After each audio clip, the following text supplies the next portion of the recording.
سلطان إبراهيم جامع سمطر كمية السلاطين الصومالي لأن أمانته هو ورمي وربعين تكنت قبلك القبيلة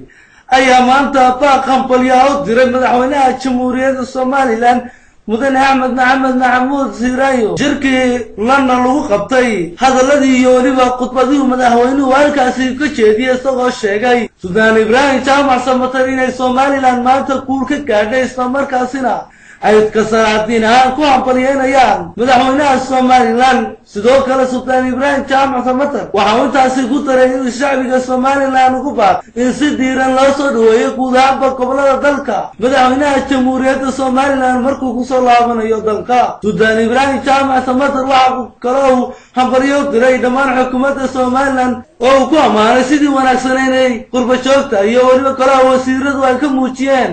bixi ka dhacay dalka London Sultan Ibrahim Jaamac Samatar oo arrimo kala ka hadlaya waxa uu yiri oo soo hooyay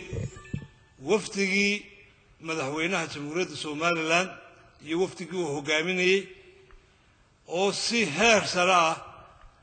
oo maqaam sare ah loogu soo dhaweeyay shirka احترام وين اللي قصيي قول ده حلقل أنا هلك كسوي هذا الناس شعب كرير سوماليلاند وهم بلياننا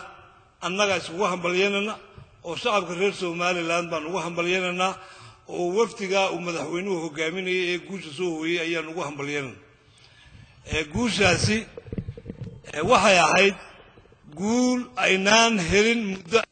هذه ودر وعلى غيره شعب Soomaaliland mar walba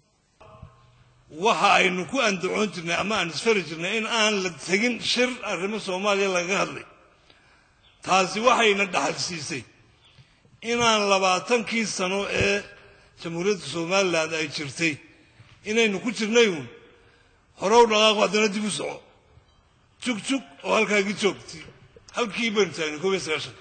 laakiin maanta tallaabo hor leh tallaabo fiican baynu qaadnay waxa weeyaan arrinkeena waynu dhaqaajinay haddii meel una taagnaatid